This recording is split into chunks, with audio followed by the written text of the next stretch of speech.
तो last class जो हम लोग पढ़े थे phasor diagram with winding resistance, तो उसमें कुछ लोगों को दिक्कत था, नेटवर्क के चलते क्लास नहीं कर पाए थे। तो एक बार रिवीजन देख लेना, और जो लोग क्लास किए थे समझ में आया था, यहाँ पे रिप्लाई दोगे, रिस्पॉन्स करोगे क्लास में। ठीक है। फेजर डायग्राम होता है क्या? फेजर डायग्राम वेक्टर रिप्रेजेंटेशन होता है। वेक्टर जो हमारा रोटेटिंग वेक्टर है उसका रिप्रेजेंटेशन को फेजर डायग्राम बोलते हैं। ठीक है।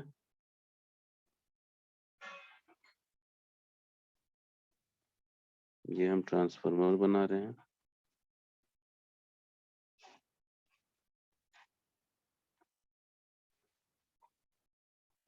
प्राइमरी वाइंडिंग क्या होता है ट्रांसफार्मर का? किसको प्राइमरी बोलते हैं?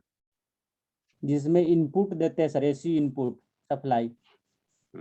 और ट्रांसफार्मर का जिधर आउटपुट लेते हैं उसको सेकेंडरी बोलते हैं। ठीक है। शुरू से ही हम बता दे रहे हैं तेजी में, है ना। इन दोनों में कॉमन जो हमारा प्राइमरी है, ये हमारा प्राइमरी वाइंडिंग है और सेकेंडरी वाइंडिंग है। तो हम यहाँ पी लिख रहे हैं, ये सेकेंडरी साइड है। प्राइमरी और सेकेंडरी वाइंडिंग में कॉमन हमारा क्या है? तो हमारा कॉमन फ्लक्स है। तो फ्लक्स को हम एक रेफरेंस के लिए यहाँ पे फाई बना देते हैं। जो हम पहले पढ़ चुके हैं, तो फर्स्ट डिवीजन हो रहा है। यहाँ पे हमारा करंट जो आई एम ड्रॉन करेगा मैग्नेटाइजिंग, ये बढ़ेगा तो फ्लक्स बढ़ेगा, ये घटेगा तो हमारा फ्लक्स घटेगा। तो आई एम हमेशा फेज में होगा फ्लक्स के साथ। इक्वेशन जो हम लोग निकाले थे, फाई इक्वल टू क्या था? Phi equal to phi m sine omega t था। फिर हमारा E1 क्या था? E1 के लिए minus N1 d phi by d t. जब इसको सॉल्व किए थे तो इसका वैल्यू में sine omega t minus pi by two था। तो ये माइनस पाई बाई टू के चलते हमारा क्या था? E1 लैग कर रहा था 5/2 से, मतलब 90 डिग्री से। किससे? फ्लक्स से। ये चीज याद आया या नहीं आया? Yes sir. कहीं डाउट होगा बोलोगे तो हम इसको क्या कर दिए यहाँ पे, E2 और E1 सेम फेज में। फिर यहाँ पे मेरा क्या है? E1 फॉर्मेशन हो रहा है। तो लेंज लो क्या बोलता है? जो हम अप्लाइड वोल्टेज V है वो प्रोड्यूस किया इस फ्लक्स को, फाई प्रोड्यूस किया E1 को। तो E1 जस्ट अपोजिट काम करेगा अप्लाइड वोल्टेज V के। तो यहाँ पे जस्ट इसके अपोजिट हम क्या कर दिए? एक V1 बना दिए। क्लियर है? ये नो लोड नो लॉस का केस है। लेकिन यहाँ पे क्या होता है कि हमारा कुछ लॉस है, कुछ हमारा आयरन लॉस, ये सब है। तो कुछ मैग्नेटाइज, कुछ करंट यहाँ से होगा। तो ये मेरा क्या हो जाएगा? IW। यहाँ पे ये हो गया मेरा I0। I0 क्या है तुम्हारा? नो लोड करंट है, जो कि हमारा नो लोड करंट है, जो कि हमारे यहाँ पे कोर को मैग्नेटाइज करने के लिए लगना ही है, वो करंट हो जाएगा। तो इसको हम लोग क्या नाम देते हैं? 5/0। यहाँ तक किसी को कोई दिक्कत है? नो। ठीक है। अब क्या होता है, जब हम लोग सप्लाई दे रहे हैं, यहाँ पे फ्लक्स फ्लो कर रहा है, फ्लक्स फ्लो कर रहा है, तो अब हम लोड की कंडीशन आते हैं, यहाँ लोड लगा देते हैं। लोड लगाते हैं तो यहाँ करंट फ्लो होगा। जब करंट फ्लो होगा तो ये करंट भी अपना यहाँ इस एरिया में कुछ फ्लक्स प्रोड्यूस करेगा, नहीं करेगा? I2 करंट फ्लो हो रहा है, तो ये फ्लक्स ऐसा होगा कि ये मेन फ्लक्स को अपोज करेगा। फाई को क्या करना चाहेगा? अपोज करेगा, वीक करेगा। फाई क्या करेगा? एक्स्ट्रा करंट ड्रॉन करेगा। कहाँ से? तो प्राइमरी से। कितना करंट ड्रॉन करेगा? तो जितना इसको I2 को न्यूट्रलाइज करने में लगे। तो कितना लगेगा I2 को न्यूट्रलाइज करने के लिए? तो सेम वैल्यू I2 डैश डाल देंगे। ठीक है। यहाँ तक कोई दिक्कत है किसी को? No sir. इसका फेजर डायग्राम कैसे दिखेगा? इसका फेजर डायग्राम ये हो जाएगा। यहाँ पे मेरा फाई हम दिखाएंगे, यहाँ पे हम लोग क्या दिखाएंगे? यहाँ पे E1 दिखाएंगे इंगे, या थोड़ा सा और आगे ले जाइए, V2 इक्वल टू E2 कर दो। इसके अपोजिट यहाँ पे क्या हो जाएगा? मेरा V1 हो जाएगा। ये जो हम लोग अभी नो लोड करंट निकाले थे I0, ठीक है, अगर रेसिस्टिव लोड है, ठीक है, लोड अगर रेसिस्टिव लोड है तो करंट को यहाँ पे दिखा दीजिए, इसको I2 डैश दो। इसका जस्ट जितना जितना यहाँ बनाए हो उतना इसने खींच के यहाँ पे I2 बनाओ। दोनों का पैरेललोग्राम से पैरेललोग्राम बनाइए, यहाँ पे इसको करिए, ये I1 डैश I1 हो जाएगा, सॉरी डैश नहीं, कितना करंट I1 करंट ड्रॉन करेगा हमारे प्राइमरी से। समझ में आया रेसिस्टिव लोड के लिए या दिक्कत है? Yes, sir. इसी तरीके से इंडक्टिव और कैपेसिटिव लोड का हो जाएगा। बोलो, हम सिर्फ यहाँ आके बता देते हैं इंडक्टिव लोड होगा तो ये मेरा, चलो हम बना दे रहे हैं इंडक्टिव लोड के लिए, यहाँ पे हम बना रहे हैं इंडक्टिव लोड, ठीक है।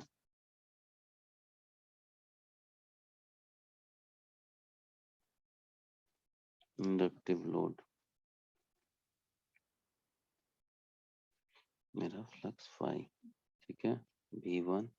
इंडक्टिव लोड में करंट लैग करेगा या लीड करता है? अगर V रेफरेंस है तो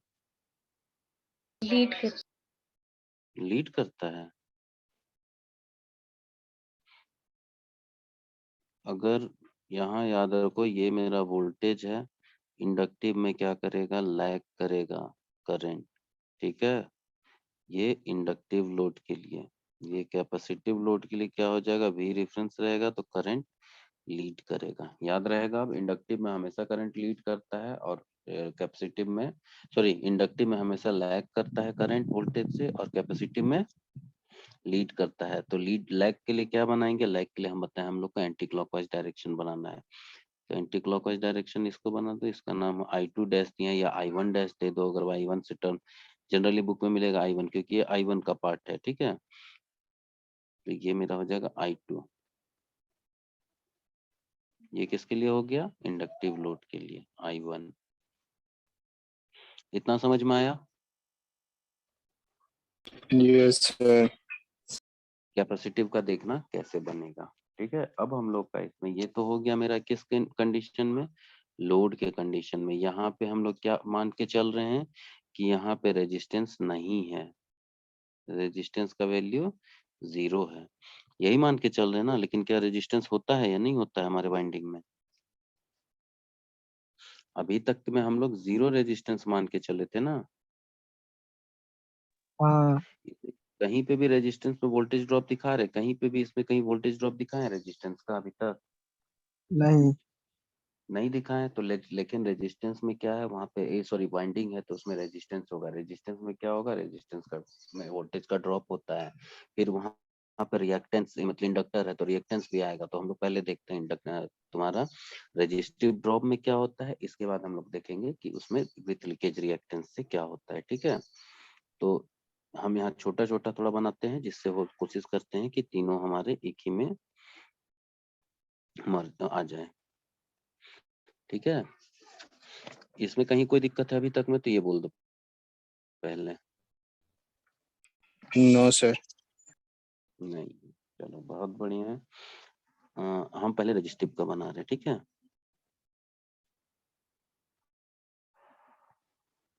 रेजिस्टिव लोड, फ्लक्स को बना दीजिए फाई, यहाँ से दे देते हैं। इसका नाम हम देते हैं E1, इसका नाम हम देते हैं V2।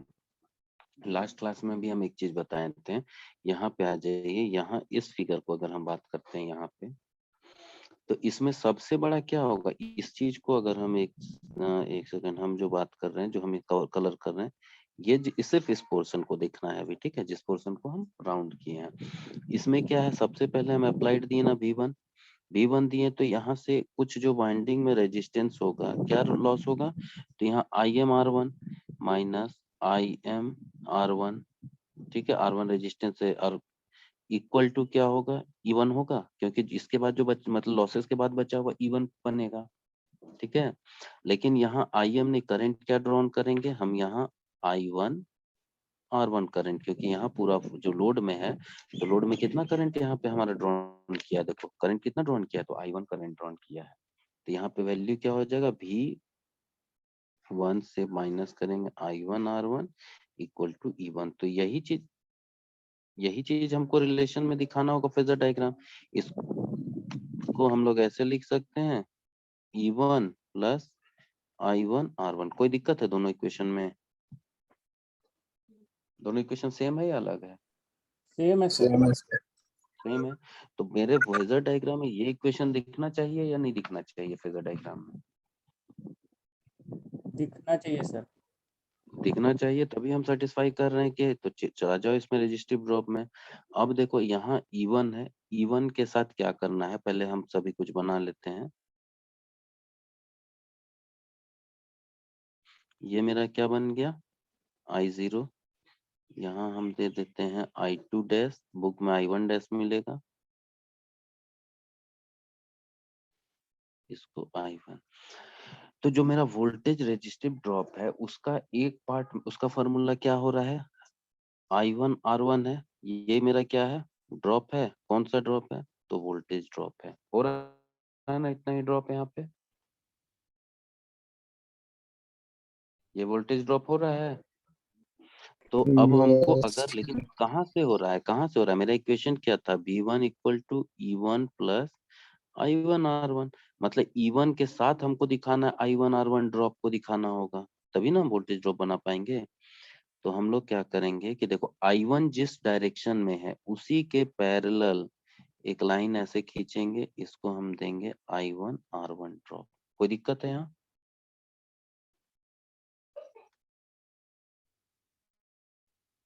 कोई No, दिक्कत sir. है, जैसे ही I1 के पैरेलल चलना चाहिए इसको। ठीक है, I1 R1 ड्रॉप। अब हमको क्या बोल रहे हैं कि दो वेक्टर तो है, तीसरा वेक्टर यहाँ से आएगा 0 से, ये इसको यहाँ कनेक्ट कर देंगे, जिसका नाम क्या दे देंगे, V1 दे देंगे। कहीं कोई दिक्कत इस पे, कहीं कोई दिक्कत, No, sir. समझ में आ गया सभी को।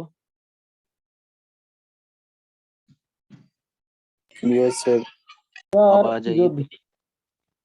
हम्म, V1 को मिलाए सर, तो ये जो I1 R1 से अपना मन से लगे चलेंगे सर। अपना मन से कैसे खींचेंगे, इक्वेशन क्या है कि यहाँ V1 इक्वल टू कितना हो जाएगा, E1 प्लस I1 R1 दिखेगा, नहीं दिख रहा है। वेक्टर समेशन में क्या होता है, V1 का जो लेंथ कितना है, तो E1 plus I1 R1 equal to V1 नहीं हो रहा है। Yes sir, yes sir. तो अपने मन से कहाँ ले रहे हैं, अपने मन से लेना होता तब तो हम इधर दाएं बाएं कहीं खींचते हैं। समझ में आया या दिक्कत है। नहीं सर, क्लियर हो गया। अब आ जाइए सेकेंडरी के लिए। सेकेंडरी में पहले मेरा क्या था, E2 जनरेट हुआ, E2 minus I2 R2 equal to V2 होगा। तो हम इसको लिख सकते हैं E2 equal to V2 plus I2 R2, लिख सकते हैं, नहीं लिख सकते हैं, लिख सकते, यस। sir. लिख सकते हैं। तो इस इक्वेशन को हम सेटिस्फाई करते हैं अब यहाँ पे। ठीक है, आ जाओ। अब देखो यहाँ पे जो मेरा I2 डैश है, ये मेरा I2 है, तो हम क्या बोले थे, ये V2 प्लस I2 R2 करना है, V2 प्लस I2 R2 हमको दिखाना है। कैसे दिखाएंगे, तो I2 के डायरेक्शन में एक छोटा सा लाइन खींच दीजिए, I2 R2, और यहाँ नाम दे दो E2। तो V2 plus I2 R2, V2 यहीं तक है, यहाँ तक V2 है, प्लस I2 R2 कर रहे हैं तो E2 बन जा रहा है, नहीं बन रहा है। बन रहा है, sir. बन रहा है, sir. तो ये किस लोड के लिए होगी, ये हमारा है Resistive. Resistive load. Resistive load में हम क्या दिखाएं, यहाँ I2 V के साथ, V2 के साथ फेज में है, ये हमारा वोल्टेज के साथ फेज में है, दिख रहा है ना।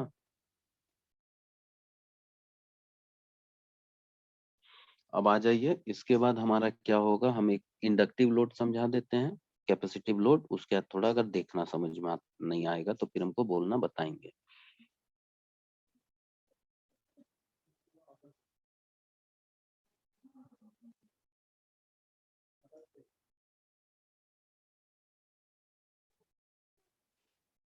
लास्ट क्लास कौन कौन किया था जिसको बढ़िया से समझ में आया था।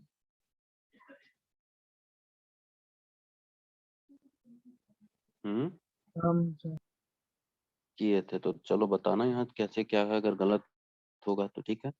ये मेरा हो गया फ्लक्स फाई, ये मेरा क्या हो गया, V2। यहाँ पे हम दिखा दे रहे हैं इसको E1, ये मेरा हो गया I0। अभी क्या बोले, ये हमारा लैग करेगा, लैग इंडक्टिव है, अगर ये भी है, यहाँ भी है, तो इससे हमारा करंट लैग करेगा। हम लैगिंग पे बना दिए इसको, इसका नाम I2 डैश, इसका जस्ट मिरर इमेज बनाएंगे I2।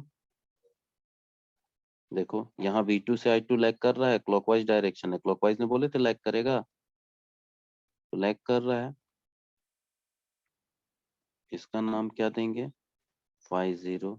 इसका नाम देना है तो दे दो phi 2 डैश। ठीक है, यहाँ से मिला के इसको हम कलर चेंज कर देते हैं तो और समझ में आएगा। यहाँ से इसको मिला दिए I1, इसको अगर नाम देना है तो phi 1। एंगल का नाम समझ में आ गया सबको?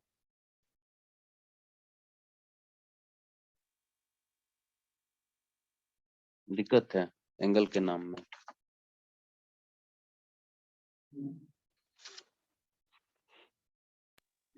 समझ में आ गया।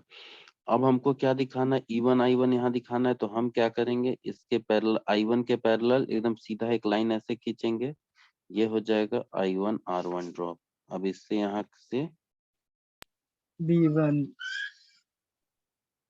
B1 यही बताए थे लास्ट क्लास या कुछ और था? यही था सर। यही था। अब अब यहाँ पे आ जाइए सेकेंडरी में V2। यहाँ पे हम क्या करेंगे, I2 के जस्ट पैरेलल एक लाइन ऐसे पैरेलल खींचेंगे, एक लाइन I2 I2 R2 नाम। फिर E2 यहाँ से हम लोग सीधा इसको इस 0 से लेके यहाँ पे मिला देंगे E2। E2 कोई दिक्कत है यहाँ पे? समझ में आ गया? आज समझ में आया या नहीं आया आज भी?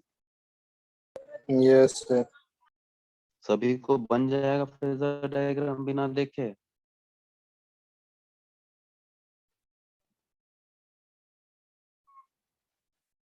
क्या बोल रहे हो, बोलो।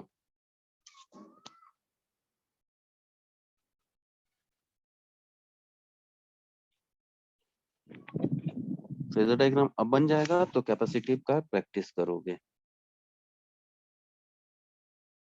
कैपेसिटिव लोड का बनाओगे, कैसे बनेगा। चलो तो कोई भी एक स्क्रीन शेयर करो तो हम कोई करके दिखाओ तो।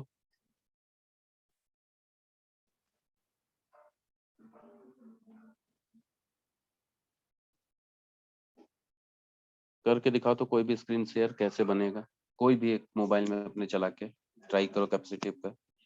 चलो कौन करेगा, दीनबंधु या दीनबंधु? मेरे स्क्रीन में लिख सकते हो?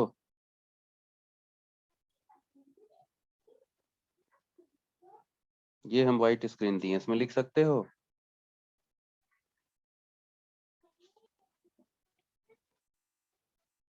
बोलो।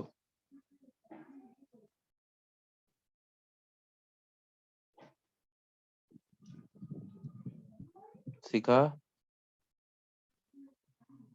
Yes sir. इस स्क्रीन याद है कैपेसिटिव कैसे होगा, ट्राई कर सकती हो? सर ट्राई कर सकते हैं। हाँ करो, मेरे स्क्रीन पे लिख सकती हो, इसमें देखो तो दिखाएगा। नो सर, हम कॉपी में कर रहे हैं। कॉपी में करो तो स्क्रीन शेयर करो, मल्टीपल ऑप्शन दे चुके हैं। सर बनाने दीजिए। बनाने नहीं दीजिए, बताते हो बनाओ ना, देखते हैं कितना सीखे हो, जहाँ गलत होगा तो हम बताएंगे। क्या बात है दीनबंधु, तुम तो समझा था, फिर बता क्यों नहीं पा रहे हो?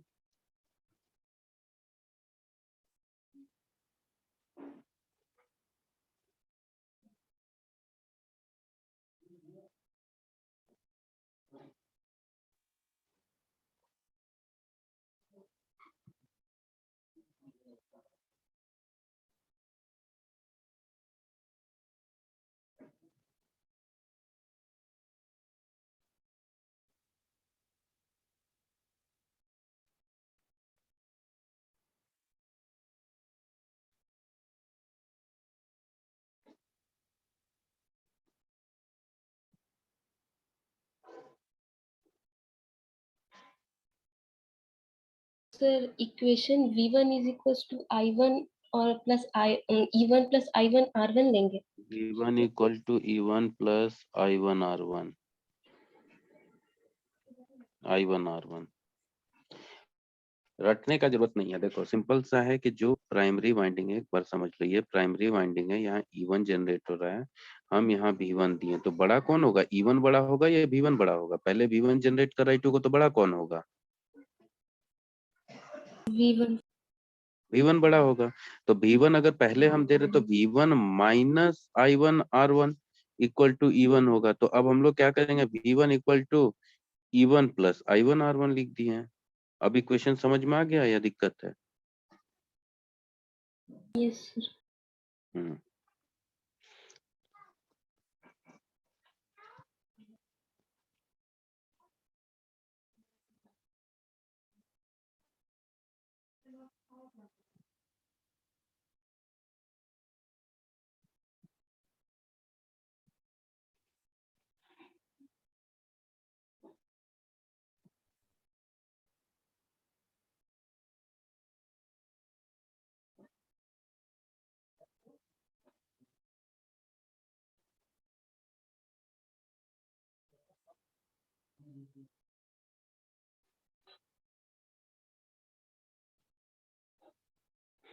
समझ में आ रहा है हम बना रहे हैं जो?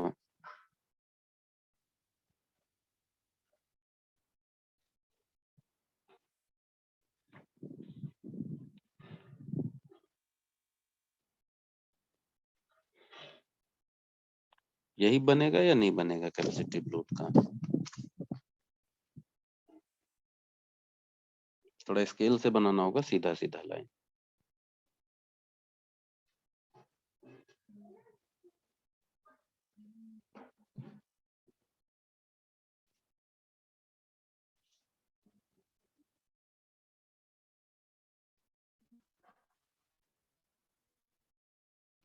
क्या हो गया, अभी तक नहीं बना?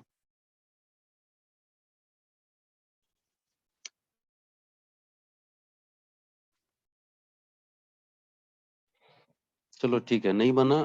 समझ में आया सभी को ये चीज?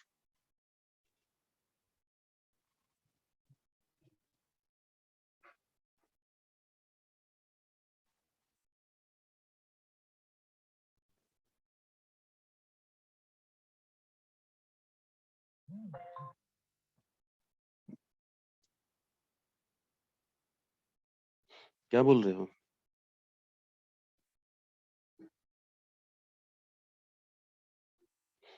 आवाज नहीं आ रहा है, रिप्लाई करो कम से कम। समझ में आया नहीं आया? क्योंकि ये सर 3-4 क्लास। हाँ, शेयर करो। शेयर हो सर रहा है? शेयर नहीं हो नहीं, रहा। शेयर में बता रहा है कि अनदर ठीक, चलो पार्टिसिपेंट। हम स्टॉप शेयर कर दिए। चलो हाँ दिखाओ। क्या किए हो इसमें बाबू, थोड़ा बताओ। सर इसमें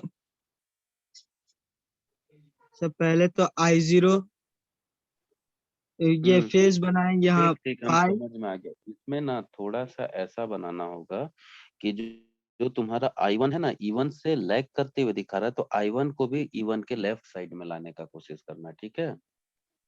ठीक है सर, मतलब इसको भी ठीक लीड है। कराना है ना। करंट लीड नहीं करेगा जी, I1 करंट लीड नहीं करेगा। हाँ। तब ना लीडिंग पावर फैक्टर है। हम्म। मतलब छोटा सा एंगल से भी लीड कराना है, लेकिन कराओगे। समझ में आया यस बात? सर। Yes sir. तो चलो बाकी समझ में आ गया।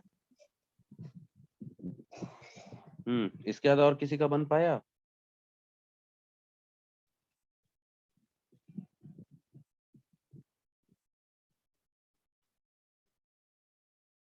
और किसका बना है?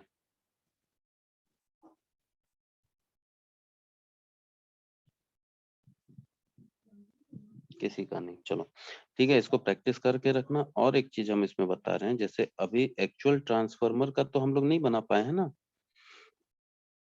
पहले हम लोग क्या देखें? हम लोग देखें कौन सा ट्रांसफार्मर देखे थे?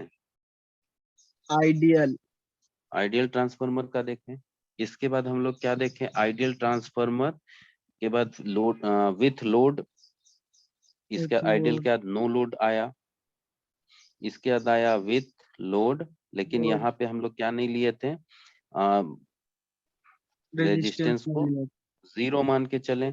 फिर जीरो अभी मान। हम लोग क्या ये मेरा पहला था, ये मेरा क्या हुआ, दूसरा जो हम लोग पढ़े। इसका तीसरा हम लोग क्या मान लें, रेजिस्टिव वाइंडिंग ड्रॉप के साथ, रेजिस्टेंस के साथ, रेजिस्टिव ड्रॉप के साथ ड्रॉप के साथ। एक्चुअल ट्रांसफार्मर में चौथा में आएगा रिएक्टेंस ड्रॉप। ठीक है, अगर ये चारों हम लोग फेजर डायग्राम में एक साथ दिखाएंगे तब एक्चुअल ट्रांसफार्मर का फेजर डायग्राम बनेगा। ठीक है, क्या यस क्या हम लोग सर। को दिखाना होगा? Ideal transformer no with no load, या एक विथ लोड, एक विथ रेजिस्टेंस इक्वल टू 0, एक रेजिस्टिव ड्रॉप के साथ, और एक एक्चुअल ट्रांसफार्मर का जो रिएक्टेंस ड्रॉप के साथ। हाँ, रिएक्टेंस ड्रॉप के साथ उसको हम लोग को रिएक्टेंस ड्रॉप, ये सब हम लोग दिखाएंगे तभी हमें एक्चुअल ट्रांसफार्मर का जो कि तुम्हारे हो। तो अब हम एक लाइन बोल रहे हैं, उस चीज को समझना है ना। रेजिस्टिव ड्रॉप पे जो हमारा रिएक्टिव ड्रॉप है 90 डिग्री से लीड करता है, क्या मतलब हुआ, कैसे बनेगा? रेजिस्टिव ड्रॉप पे रिएक्टिव ड्रॉप लीड करता है 90 डिग्री से। ठीक है, हम ये बात बोल रहे हैं। तो अब हमको एक चीज कोई भी समझा दो यहाँ पे, अगर हमको मान लो यहाँ पे ये वाला को भी हम लेते हैं साफ, जो कौन सा था, हम इस एग्जांपल की बात करते हैं जो एक्सप्लेन, इसमें रेजिस्टिव ड्रॉप कौन सा है, रेजिस्टिव ड्रॉप कौन सा है? रेजिस्टिव ड्रॉप कौन सा है? V1 V1 रेजिस्टिव ड्रॉप है। I1 I1 R1, very good, I1 R1 मेरा रेजिस्टिव ड्रॉप है। तो ये रेजिस्टिव ड्रॉप कैसे है, देखो E1 है ना, ये यहाँ गया फाई हम बना देते हैं, हम सिर्फ इसी को बना रहे हैं ना, इसका नाम E1। E1 पे मेरा क्या किए, ये तो हम I1 R1 कैसे बनाए, तो I1 के डायरेक्शन पे I1 R1। अब हम क्या लाइन लिखे थे, क्या लाइन लिखे थे नीचे, क्या लाइन लिखे थे? रेजिस्टिव ड्रॉप पे रिएक्टिव ड्रॉप लीड करता है 90 डिग्री से। तो एक चीज बताओ, लैग करने के लिए जैसे हम बनाए बोल रहे थे, पढ़े थे हम लोग, अगर ये मेरा रेफरेंस ये V है, हम इसको भी हम बोलेंगे कि I लीड कर रहा है, तो क्लॉकवाइज बनेगा या एंटी क्लॉकवाइज बनेगा, किधर बनेगा, किधर एरो देंगे, एंटी I को किधर, क्लॉकवाइज। Anti clockwise. तो I मेरा लीड कर रहा है V से। अब हम क्या बोल रहे हैं कि रिएक्टिव ड्रॉप पे रेजिस्टिव ड्रॉप पे रिएक्टिव ड्रॉप लीड करता है 90 डिग्री से। तो यहीं से हमको बनाना होगा उसको, ठीक है, या और कहीं से?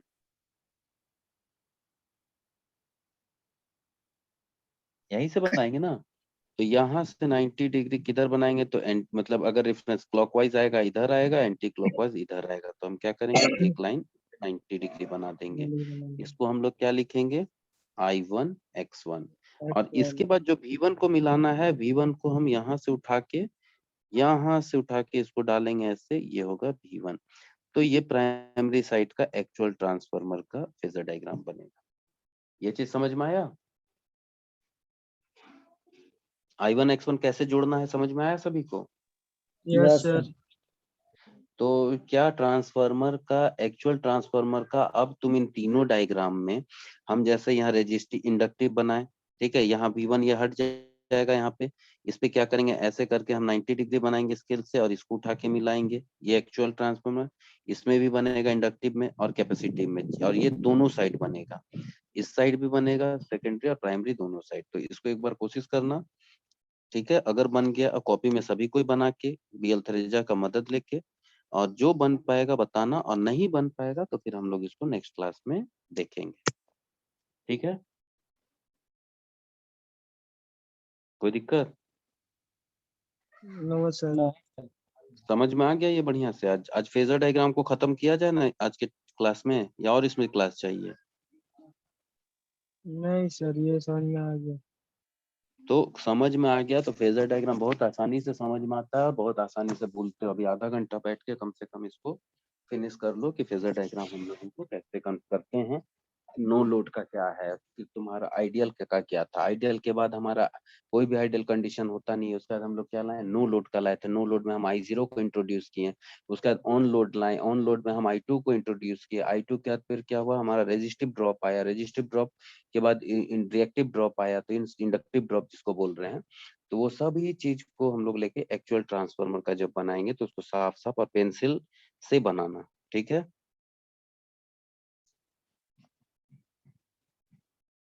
क्लियर है? और अटेंडेंस कोई यस ले लिए सर। हो? अटेंडेंस ले लिए हो? भेज दिए सर। भेज दियो, चलो कोई ठीक है। और मशीन में कहीं कोई दिक्कत है इसके में अभी तक में?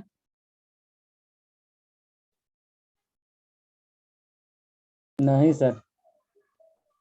ठीक है, तो अब इसके बाद हम लोग short circuit test, open circuit test, या जो सिलेबस में नेक्स्ट टॉपिक होगा, फिर ईएमएफ इक्वेशन नहीं पढ़े हैं ना हम लोग? नहीं सर, ट्रांसफार्मर ट्रांसफार्मर का नहीं का पढ़ाई। हाँ इंट्रोडक्शन आए थे, इंट्रोडक्शन के बाद ट्रांसफार्मर का लोड नो लोड ये सब चीज में आया, उसके बाद हम लोग आ जाएंगे फेजर डायग्राम, कोई बात नहीं। नेक्स्ट क्लास हम लोग देखेंगे ईएमएफ इक्वेशन और ट्रांसफार्मर, वोल्टेज ट्रांसफॉर्मेशन रेशियो, और उसके बाद अगर समय बचेगा तो उसके नेक्स्ट टॉपिक जो होगा, ठीक है। तो सभी के लिए होमवर्क है, ट्रांसफार्मर का फेजर डायग्राम कल मेरे क्लास में हम सभी के कॉपी में देखेंगे कि ये तीनों मतलब एक्चुअल ट्रांसफार्मर तक का बना हुआ होना चाहिए, ठीक है। तो कल के क्लास में पहला काम यही होगा कि सभी के कॉपी में हम चेक करेंगे, तो बना के तैयार रहना, जिसको जो डाउट होगा डाउट को भी पूछने के लिए तैयार रहना, कोई दिक्कत नहीं, डाउट पूछोगे बताएंगे। चलो यहीं तक रखते हैं।